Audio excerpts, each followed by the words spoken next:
What is up, guys, and welcome back to another budget deck profile. And in today's budget deck profile, we'll be featuring the Yosenjus, aka the cowards, but they're pretty good playing cowards if you know how to utilize them. So without further ado, let's just jump right into the budget deck profile. Alright, so first we have Yosenju, 3. When it's normal summoned, immediately after, you can activate its effect to gain an extra normal summon of a Yosenju monster from the hand, except itself. When another Yosenju monster you control inflicts battle damage to your opponent, you can then add a Yosenju card from the deck to your hand, except itself. And during the end phase, if this card was normal summoned, or during the end phase of the turn you normal summon this card, you can return it to your hand. Yosenju, 2. So basically it has the same first effect as Yosenju, 3, which is when you normal summon it, you can gain an extra normal summon of a Yosenju card, Yosenju monster, except itself. This card, you can attack your opponent directly. The damage your opponent will receive will be half. So this card works extra well with this one, because seeing that Yosenju, 3 has 1500 attack, Yosenju, 2 has 1800 attack. There are situations where you will be playing and your opponent has say a monster of 2000, 1900 or more, and you would want to get that effect so you can set your field. You would then have 2 and 3. So what would happen would be 2 would be attacking your opponent directly using this effect. Sure, the damage will be halved, but you will gain the effect of 3, which would then add a Yosenju card from the deck to your hand. So now we have Yosenju, 1.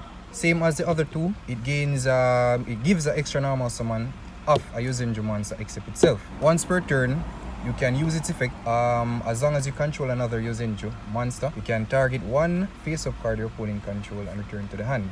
So with this card, you can easily get rid of beta monster, a very annoying monster your opponent control, annoying spell traps like, let's say there can only be one. Just saying. Well, just as the other two as well, if it's normal summon during the end phase, return to the hand. With these three, their effects really worked to complement each other. Seeing that this would then give you the opportunity to attack your opponent directly, so you can use his effect. You have all three on the field, you remove an annoying monster, you then attack directly, and you gain the effect of this still. Damage removal and search. 2. Yosenju L. You can use it at 1, you can use it at 3. So what this card does is, while in the pendulum zone, if a Yosenju monster you control, monster or monsters you control will be destroyed by a battle or card effect, you can destroy this card instead. If it's normal summon, change it to defense position, and your opponent cannot target Yosenju monsters you control with card effects except it. Next we have Yosenju R. So Yosenju R, it's the go-to pendulum in order to get out the big monsters like, let's say, Yosenju Dieback. What it does is, its pendulum effect, once per turn, you can have a Yosenju card in your other pendulum zone. Scale will then become 11 until the end of the turn. Also, you cannot special summon monsters for the rest of the turn except Yosenju monsters, even if it leaves the field. So with this, you can either run it at 1, I would recommend 3. If it's normal summon, change it to defense position, and your opponent can target Yosenju monsters for attack except this card. I run double Yosenju Izna. Izna is basically a hand trap that gives you protection for your commas. Once per turn, during the end phase, if this card was normal summon, this turn return to the hand. Also, you can use each effect, each of the following effect of Yosenju Izna once per turn. So its main protection effect is, you can discard this card this turn. Your opponent cannot activate cards or effects when a Yosenju monster is normal or special summon. So how that works is, let's say you want to get your commas out, and you know your opponents would have cards like Solemn Judgment, Solemn Warning. So you would then activate Izna's effect, discard it to the graveyard. So upon normal summoning, it immediately gives you the effect for an extra normal summon. So upon activating that effect, because it was normal summon, your opponent cannot chain interruptions to then stop your summon or stop your effect. So you would then get all three on the field. So even after you summon Yosenju, 3, they still cannot, let's say, Warning, Solemn Judgment, you know, those annoying cards. Guys, so far I've noticed only 2 common cards. Yeah, this is the only common I run this one, brother. Like, Yep. So Keep in mind, this only comes common. All the rest of the cards are foil. So next, I run 2 Yosenju Hitot or Hitot. First of all, I would like to point out how neat these boss monsters look. I love the artwork on these. Yeah. So what it does is it really annoys your opponent, plus it sets the field for you to either go in for an OTK or, you know, just to, as I said before, annoy your opponent, because its pendulum effect, you can target 1 Yosenju card in your pendulum zone. For the rest of this turn, its pendulum scale becomes 11. Also, you cannot special summon monsters except Yosenju monsters, even if it leaves the field. During the end phase, return this card to the hand. So unlike the other pendulums, this card has the option of returning to your hand during the end phase while it was in the pendulum zone. So then it wouldn't be hogging the space in your pendulum zone or for your spell or traps, and you can also add it back to your hand for a possible play the other turn. What it does is cannot be special summoned except by pendulum summon. If this card is normal or special summoned, you can target 1 card your opponent controls, return to the hand. Then, each time a card or cards on the field was returned to the hand or deck by your card effects, while this card is on the field, all Yosenju monsters you control gain 800 attack. So that right there is a possibility for an OTK, depending on the version of the deck you're using. Main boss, Yosenju Deck. Neat artwork, people. My god. Secret rare. Cheap as fuck. Would recommend using 2 dieback. I only use one because I have only one. It's the main go-to play for the deck version I'm using, for the variant I'm using. While in the pendulum scale, when a Yosenju monster you control declares an attack, you can have that attacking monster gains 300 attack until the end of the battle phase. Good setup for a OTK, as I mentioned before. We don't really want dieback in the pendulum zone. You want dieback on the field for this effect. Cannot be special summoned except by pendulum summon. Its pendulum summon cannot be negated. So with dieback gives your other pendulum summons a protection from cards like Solemn Strike, Solemn Warning, being that you're going to pendulum summon it among other cards. Or if this card is normal or special summon, you can target up to 2 cards on the field, return them to the hand. With dieback and Hitot, you're basically returning 3 cards to your opponent's hand upon summoning these cards, and then dieback has 3000 attack, and Hitot would then make it possible for dieback to gain like what, 1500 attack? So much. Yep. So then you have a 4500 beater monster, and I mean you're removing 3 cards from your opponent's field. That's a big plus. We run 1 Yosenju Sabo. Once per turn during the end phase, if it was normal summon, return to the hand. If it was normal summon, if you control another Yosenju card, not monster, card, you can add 1 Yosenju pendulum monster from your deck to your hand. That will do it for all the monsters, folks. Didn't count them. If you do, let me know in the comment section below. Beautiful. So, to annoy our opponents during their phase, we have some super sweet trap cards.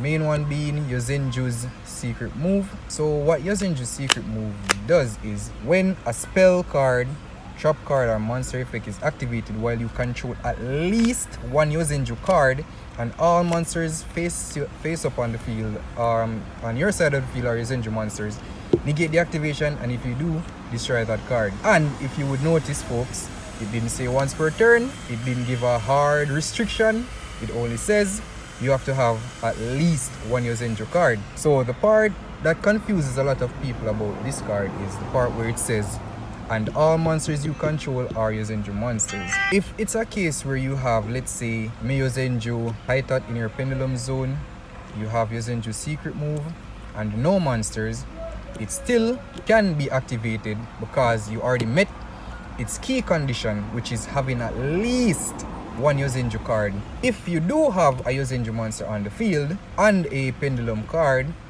you can activate it as well.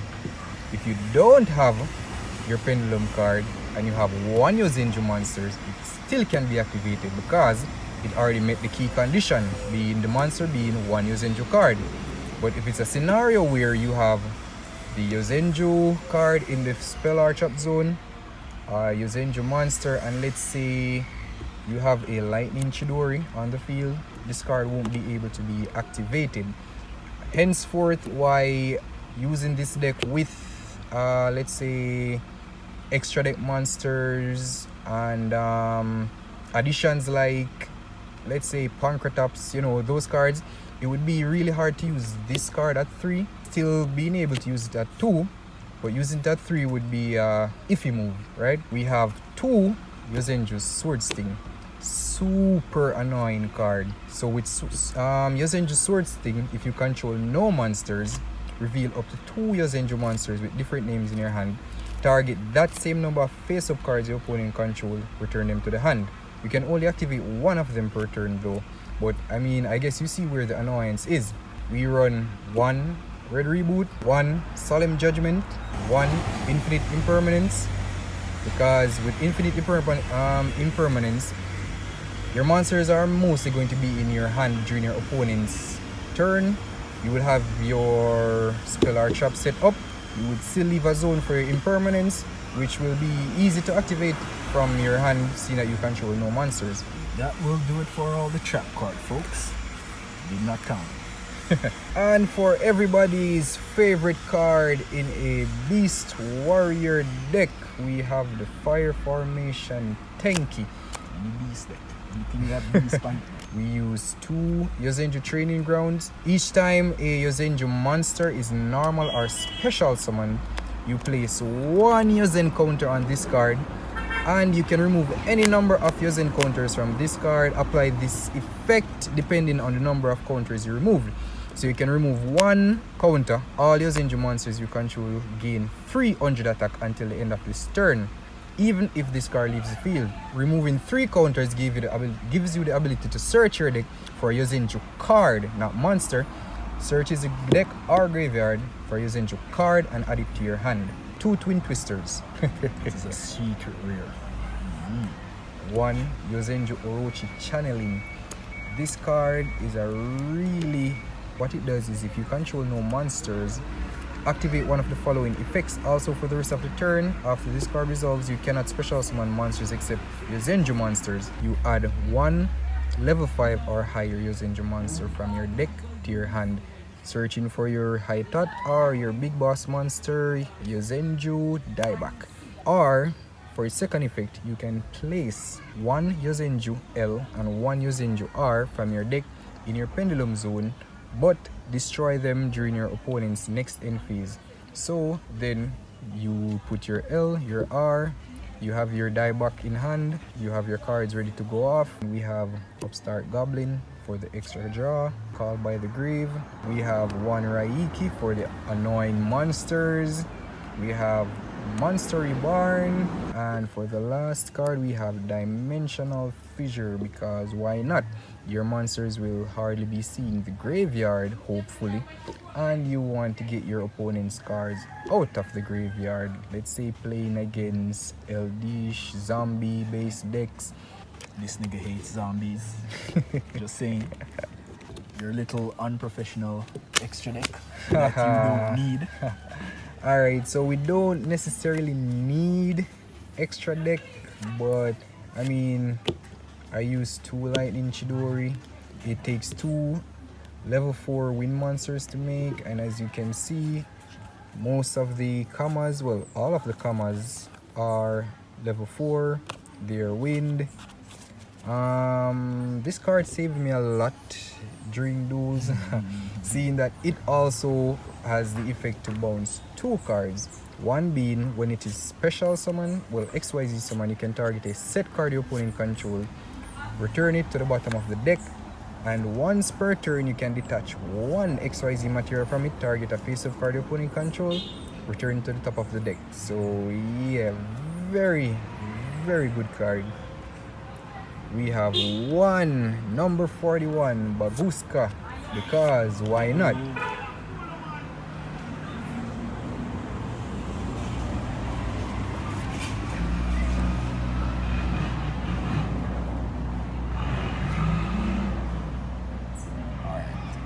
Because why not? It's Baguska. I mean, what better way to annoy your opponent than Baguska? And you having Baguska on the field in defense position, your opponent would then have to work to take it off of the field, or they won't get any main monster effects in your monster zone. And when they get rid of your Baguska, you still have your spell and traps to annoy them. We have Gaga Cowboy, which is it doesn't come up much, but there are times when you're going to hit your opponent hard and you're going to be left with like what, 300, 800, and you really don't want to see them the next turn. Cowboy got you for that. Abyss Dweller, as I said, we want to really get rid of most graveyard plays, zombies. So with Abyss Dweller, very key card. We have Time Thief Redoer, which his effect, as long as you have a monster as a material for... First of all, everyone on this channel knows about Time Thief. I'm favorite card, favorite XYZ level 4 day in all of my deck profile. No introduction needed. But how it synergizes with the deck is if you have a monster on it, you can remove Time Thief Redoer from the field. Gives you plays with your Yosenju secret move, your Yosenju's sword sting. Or if you have a trap card attached to it, you would then return a card from a face-up card your opponent controls to the deck, which would then gives you the boost for Yosenju Haitat or the spell card. You can get an extra draw.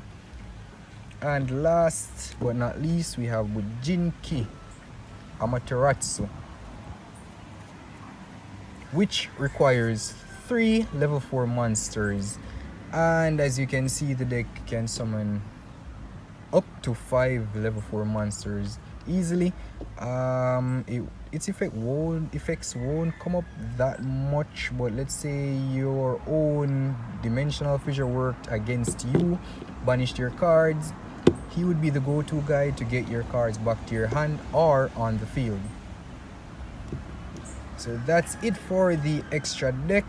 Just to the side deck, because the side deck needs no explanation. Alright, people? Let's just wrap this up real quick. 1, 3 Mirror Force. Everybody know what that does. Dimensional Barrier. If you don't know what it does, it's a common card. No, I'm sorry. 2 Dimensional Barriers, 1 Royal Decree, and 1 Heavy Storm Duster. I need me one of these cards for my deck. Alright? I'll be getting one somewhere. Yes, people. So that will do it for the deck profile. And remember, if you like the video, subscribe. And if you subscribe, like the video. That is a requirement. And see you until the next one.